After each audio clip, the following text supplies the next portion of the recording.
বহু বছর আগে ইরাকের কুফা নগরীতে সাবিত বিন নুমান নামে এক পরম পরহেজগার যুবক বাস করতেন। একদিন তিনি একটি নদীর পাড় দিয়ে হেঁটে যাচ্ছিলেন।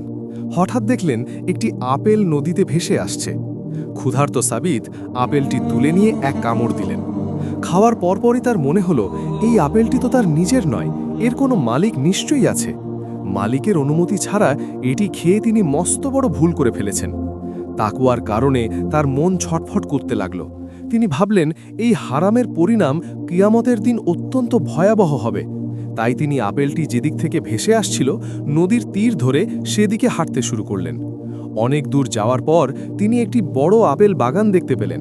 তিনি নিশ্চিত হলেন যে এই আপেলটি এই বাগানেরই। তিনি বাগানের মালিকের কাছে গিয়ে অত্যন্ত বিনয়ের সাথে বললেন, জনাব, আমি ভুলবশত আপনার বাগানের একটি আপেল খেয়ে ফেলেছি। দয়া করে আমাকে মাফ করে দিন, অথবা এর উপযুক্ত মূল্য গ্রহণ করুন।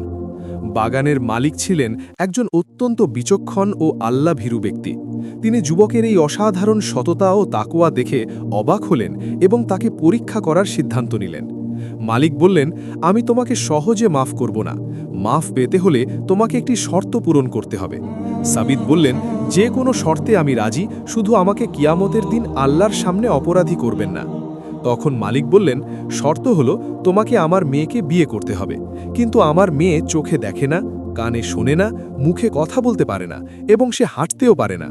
এই অবস্থায় তাকে গ্রহণ করলে তবেই আমি তোমাকে মাফ করব। পরকালীন জবাবদিহিতার ভয়ে সাবিত বিন নুমান এই কঠিন শর্ত মেনে নিলেন।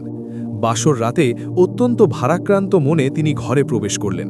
কিন্তু ঘরে ঢুকে তিনি অবাক হয়ে দেখলেন সেখানে এক পরম সুন্দরী এবং সম্পূর্ণ সুস্থ এক নারী বসে আছেন। যুবকটি ভাবলেন তিনি হয়তো ভুল করে অন্য কারো ঘরে চলে এসেছেন।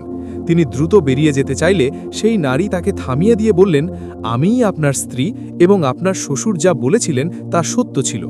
যুবকটি বিস্মিত হয়ে এর কারণ জানতে চাইলে মেয়েটি উত্তর দিলেন, আমার বাবা বলেছিলেন আমি চোখে দেখি না, কারণ আমি কখনো কোনো পরপুরুষকে কুদৃষ্টিতে দেখিনি। বলেছিলেন কানে শুনি না, কারণ আমি কখনো গীবত বা অনর্থক কথা শুনিনি। বলেছিলেন মুখে কথা বলতে পারি না, কারণ আমি কখনো মিথ্যা বা অশালীন কথা বলিনি। আর বলেছিলেন হাঁটতে পারি না, কারণ আমি কখনো গুনাহের পথে পা বাড়াইনি।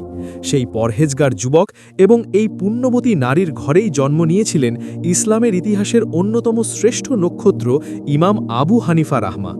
শিক্ষা, এই সত্য ঘটনাটি আমাদের শেখায় যে যারা আল্লাহকে ভয় করে এবং সামান্যতম হারাম থেকেও বেঁচে থাকার চেষ্টা করে, আল্লাহ তাদের জন্য দুনিয়া ও আখেরাতে এমন উত্তম পুরস্কারের ব্যবস্থা করে দেন যা কল্পনাও করা যায় না।